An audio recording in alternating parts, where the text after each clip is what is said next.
Saan yun? Tulungan niyo ako. Gusto ko, Mangjan. Tulungan niyo ako. Mamatay na ako, Mangjan. Baka nasaksak ito, nabaril. Tara, Mami! Ang gagawin. Mami, kunin niyo yung kutsilyo, dali. Kutsilyo, taga muna. Wala akong sugat. Wala akong... Hindi, Mangjan. Tulungan niyo ako, Mangjan. Bakit ka nga tutulungan? Mangjan, basta tulungan niyo ako. Maawa kayo sa akin, Mangjan. Tulungan niyo ako. Wala ng bulsa. Wala ng bulsa. Pati kilikili ko, nabutok eh. Kumapit eh, tingnan mo. Wala kang problema ko, Mangjan. Tulungan niyo ako. Lumabas pala yung daddy ko. Mangjan eh. Tumayo ka nga dyan, maupo ka dyan, sige. Mangjan kasi... Maupo ka dyan, maupo ka. O, Mangjan, anong problema mo? Iyak ka nang iyak eh. Mangjan, may kaso ako, Mangjan, kailangan makakatulong sa akin eh. May kaso ka. Oo. O, bakit ka nagkaroon na naman ng kaso? Mangjan kasi Ako hindi, ayaw na kitang tulungan eh. Pirmi na lang kita inaareglo dito eh. Mangjan, kailan lang mo talagang pwede kong lapitan eh. Kasi nung isang araw, punta ako rin kaya Isko, inuman, nangguluho ako. Kailan ka ba hindi nalasing? Nanggulo ka na naman. Hindi ako, Mangjan, kasi nasira ko yung mga bagay sa tindahan. Doon sa bahay, sa tindahan ni Isko, tinimanda ako. Nis ko.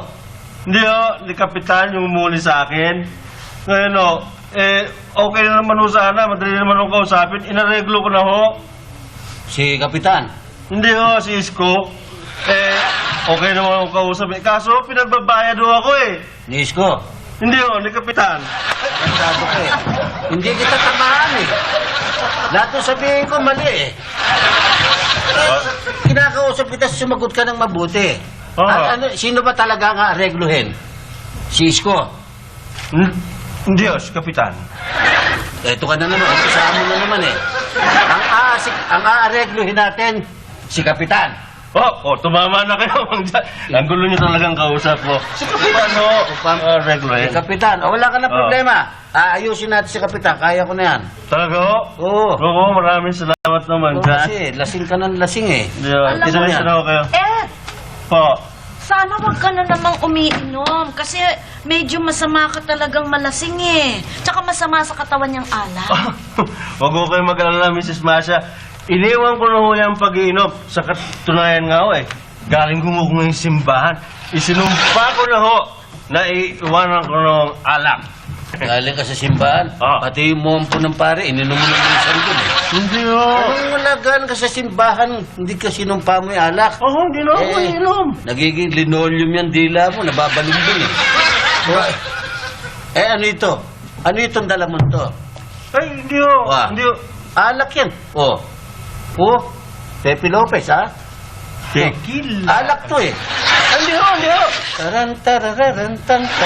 Hindi ho alak to. Holy water ho ito. Mangjan. Milagrosa ho yan. Holy water, ha? Galing yung simbahan yan eh. Bini ko. Father. Holy water. Alak ito eh. Holy water. Mangjan ang loloko niyo ako eh. Milagrosa. Holy water. Milagrosa ha? Alak nga. Pag pinit ko sa ulam mo yan, magiging... Himala. Sinabi ko sa inyo, Mangjan, milagrosa yan. Hindi naman lagyan ng alak. Lumayas ka na. Dali mo ito. At huwag ka na manggulo dyan.